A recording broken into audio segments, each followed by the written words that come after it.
नमस्कार प्रिय विद्यार्थियों, सिलेक्शन सफ़र यूट्यूब चैनल में आप सभी का स्वागत है। वैकेंसी न्यूज़ अपडेट लेकर एक बार फिर उपस्थित हूँ। वैकेंसी बहुत छोटी है, लेकिन आईटीआई होल्डर्स अगर अप्लाई करना चाहें तो इसमें कर सकते हैं। पूरी डिटेल से बात करेंगे, कहाँ की वैकेंसी है, कौन अप्लाई कर सकता है, एजुकेशनल क्वालिफिकेशन क्या है और अदर क्राइटेरियाज़ क्या क्या रखा गया है। सो कंप्लीट पूरा वीडियो आप लास्ट तक जरूर देखिएगा।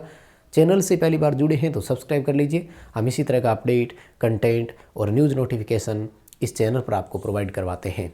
साथ ही इस वीडियो के डिस्क्रिप्शन में लिंक दिया गया है, हमारा टेलीग्राम ज्वाइन कर लीजिएगा, क्योंकि जब भी नोटिफिकेशन से संबंधित कोई अपडेट आता है तो टेलीग्राम पर सबसे पहले सूचनाएं प्रोवाइड करवाते हैं। आइए माय डियर, इस वैकेंसी पर एक नज़र डालते हैं। नोटिफिकेशन 5 दिसंबर 2024 का है, तो आई होप कि आपने ये अपडेट थोड़ा पहले देख भी लिया होगा। वैकेंसी है कहाँ की, शॉर्ट में इसको निमहंस बोला जाता है। पूरा नाम है national institute of mental health and neuroscience, जो कि बेंगलुरु में है। तो बेंगलोर की वैकेंसी है, अप्लाई करना चाहो तो ट्राई कर सकते हो। सीटें बहुत कम है, और जो अगर मैं पोस्ट के हिसाब से बात करूं तो सबसे पहले देखो यहाँ पर इलेक्ट्रीशियन की पोस्ट है। तो आईटी इलेक्ट्रीशियन वालों के हिसाब से पोस्ट केवल 2 है, उसमें भी दोनों रिजर्व है, एक ओबीसी के लिए और एक एसटी के लिए। तो इसमें ईडब्ल्यूएस अनरिजर्व और एससी वाले बच्चे तो अप्लाई कर ही नहीं सकते।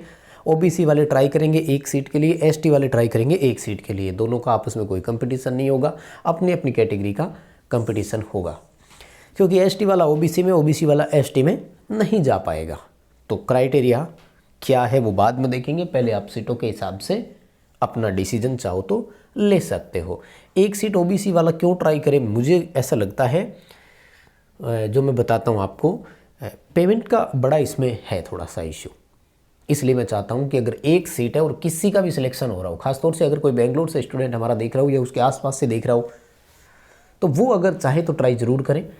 और फॉर्म की फ़ीस का भी थोड़ा इश्यू रहेगा। आ जाओ, मैं आपको एक एक करके डिटेल दे देता हूँ। तो देखो, ऑफिशियल वेबसाइट पे इसका ऑफलाइन फॉर्म भरना है आपको, तो वो फॉर्म भी आपको हमारे टेलीग्राम पर ही मिलेगा। फॉर्म का जो फॉर्मेट है वो टेलीग्राम पर मिल जाएगा, नहीं तो आप ऑफिशियल वेबसाइट nimhans.ac.in से ले सकते हैं। ये आपका क्लिकेबल लिंक होता है, तो इसको आप कर सकते हैं। जैसे मान लीजिए वेबसाइट पर जाएंगे या नोटिफिकेशन से तो मिल जाएगा। फॉर्म की जो फीस है ना, वो बहुत ज़्यादा है भाई। ग्रुप सी पोस्ट है आईटीआई वालों की, 885 रुपये की फ़ीस लगेगी, ठीक है ना। किससे? ओबीसी वालों से। इलेक्ट्रीशियन की एक सीट के लिए अगर आप भर रहे हो तो 885 रुपये देने हैं, और 590 रुपये देने हैं एसटी वालों को।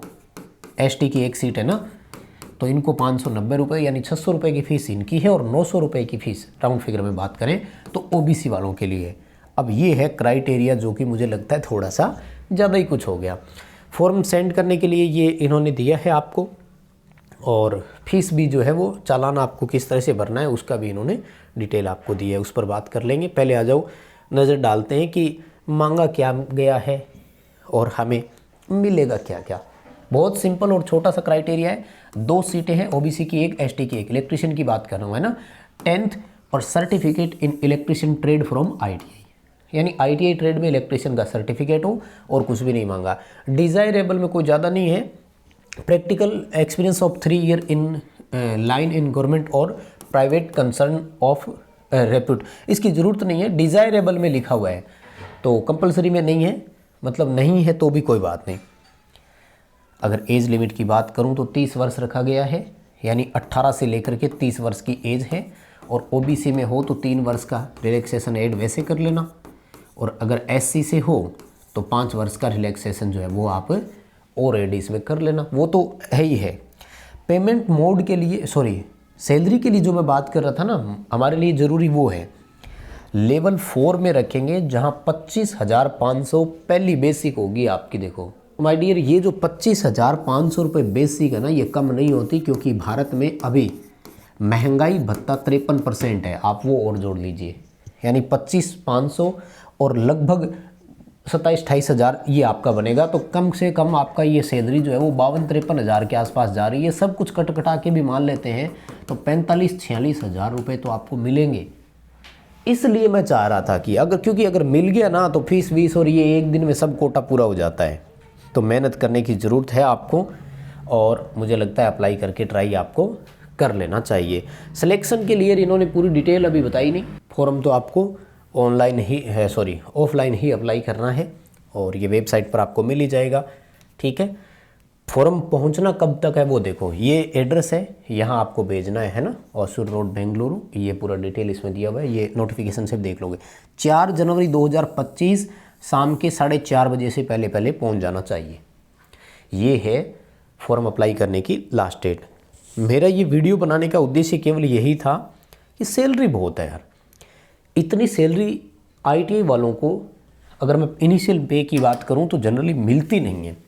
इसलिए मैं सोच रहा हूं कि अगर OBC और ST से एक एक बच्चे भी सिलेक्ट होते हैं, 2 है दोनों सिलेक्ट हो जाते हैं, तो किन्हीं 2 की तो ज़िंदगी सुधरेगी। वो कौन खुशनसीब है या कौन है वो तो देखो बात होती है। हम फीस ज़्यादा है, फॉर्म की सीटें नहीं है, ये सोचकर भरते ही नहीं है, अप्लाई नहीं करते, वो एक अलग बात है। भरना चाहो या नहीं वो आपकी इच्छा है। नोटिफिकेशन और इसका फॉर्मेट आपको हमारे टेलीग्राम पर मिल जाएगा। अपडेट इतना ही था, चैनल को सब्सक्राइब जरूर करते जाइएगा। बहुत धन्यवाद।